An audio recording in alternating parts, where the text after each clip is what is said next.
Isang lalaki sa Bulacan ang binantayan ng Animal Kingdom Foundation o AKF dahil si Kuya sangkot daw sa iligal na bentahan ng aso para katayin at gawing ulam. Yun yung tinitignan natin. Yung mga ebidensya tayo against sa kanila para mapala natin ang case. For sale daw ang mga aso sa halagang 200 to 300 pesos kada piraso. Oh no! Si Bantay gagawing asusena! Agad nakipag-ugnayan ng AKF sa Philippine National Police Criminal Investigation and Detection Group o PNP-CIDG Bulacan para matigil na ang iligal na kalakaran. Apat sila na nagbibenta na maramihan talaga. Hindi lang dalawa, hindi lang ilan. Pag bumili ka kasi ng dalawa doon, kakampihan, dagdagan mo. Parang susulang ka pa. Isang entrapment operation ang ikinasa kasama ang resibo. We believe namin na violate sila ng law, particularly dun sa Animal Welfare Act natin. So, sa madaling salita, prohibited yung ginagawa nila na selling ng mismong aso o mismong meat. Masusi itong Pinlano, isang asset ang nagpanggap na bibili ng aso sa Target.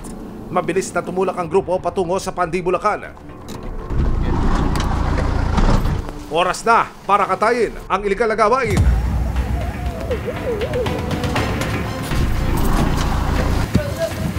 Susunod, ilang pang dog meat traders sa iba't ibang parte ng Luzon ang naamboy at sinunggaban ng mga operatiba. Kakagat kaya sila sa pain? Kakainin na din yung ipin. Yan yung dila. Hindi sila nadidiro. Saan hakantong ang gulong ito? Maibigay kaya sa mga nagre-reklamong security guards ang sahod na hinihingi nila?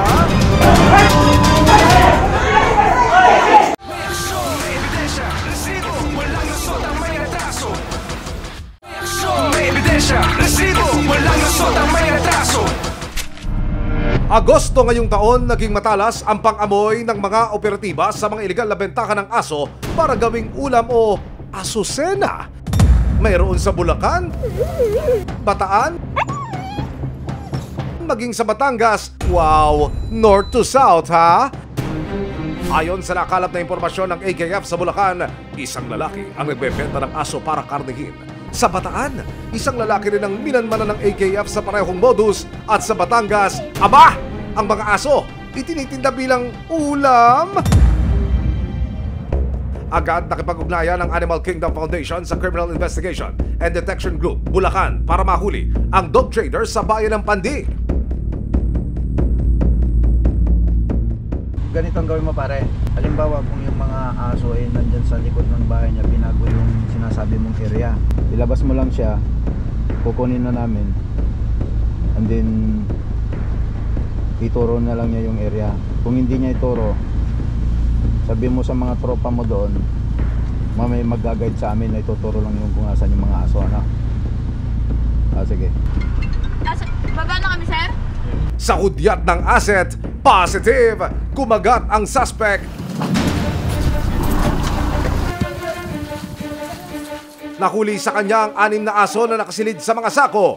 Agad sinakip ng AKF ang mga aso. Kinilala ang suspect na si Felix Ramos, 47 years old. Sa tabi niya, natagpuan ang 6 na aso na halos hindi na makahinga dahil sa higpit ng pagkakatali ng mga sako.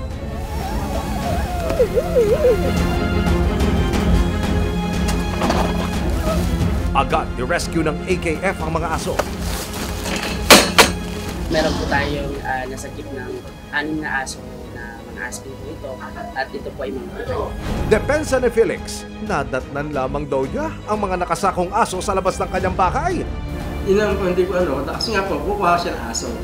Ngayon, pagdating ko nga po doon, nakita ko na lang yung mga aso doon, sinabi ko sa tao, bakit nandyan yung aso? Sabi niya, kukunin lang namin yung motor. Ayon pa kay Felix, hindi niya alam kung sino ang nag-iwan ng aso sa tapat ng kanyang bahay. Pexman, kagating ka ba ni Bantay? Wala akong alam sa aso na yun, bakit ako ang dahil bahay ko yun. Hindi niyo po kilala yung Hindi ko kilala yung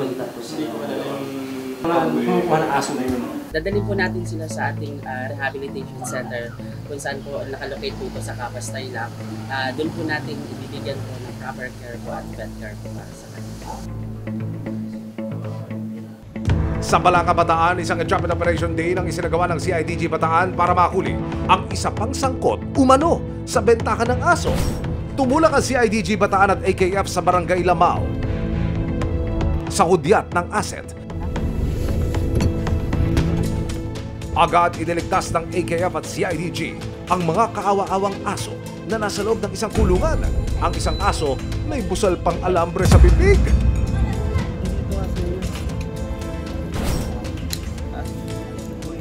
7 aso ang nailigtas mula sa suspect na si Antonio Demanya. Ngayon, ikaw ay naka-violate ng violation of 10361 Animal Welfare Act, no? Meron po tayong batas na nagpoprotekta sa ating mga alagang hayop against sa mga sa cruelty or illegal na pagbebenta or kung ano man po yung mga labag dun sa sinasabi dun sa batas. Nananawagan po ako na huwag nyo nang balagin or itigil nyo na po. Samantala, sa Bawan, Batangas, si Bantay ginawang ulam daw.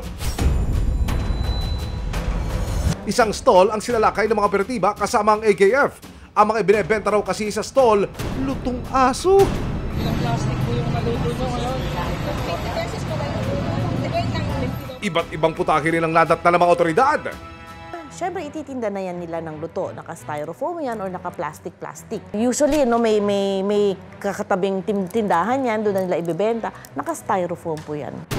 Nakuha rin mula sa mga tindero ang 2 ulo ng aso. Naku po! Ang tapang na sikmura nyo! Attorney, sa pag-aaral ng Animal Kingdom Foundation, meron naman hong baboy, baka, isda, manok. Bakit ito aso? Kasi mas mura ito. Mas available or easily available. Kinasuhan ng paglabag sa Animal Welfare Act ang mga nahuling nagbebenta ng aso at karne ng aso. Samantala, dinala sa shelter sa Kapas Tarlac ang mga nasagip na aso.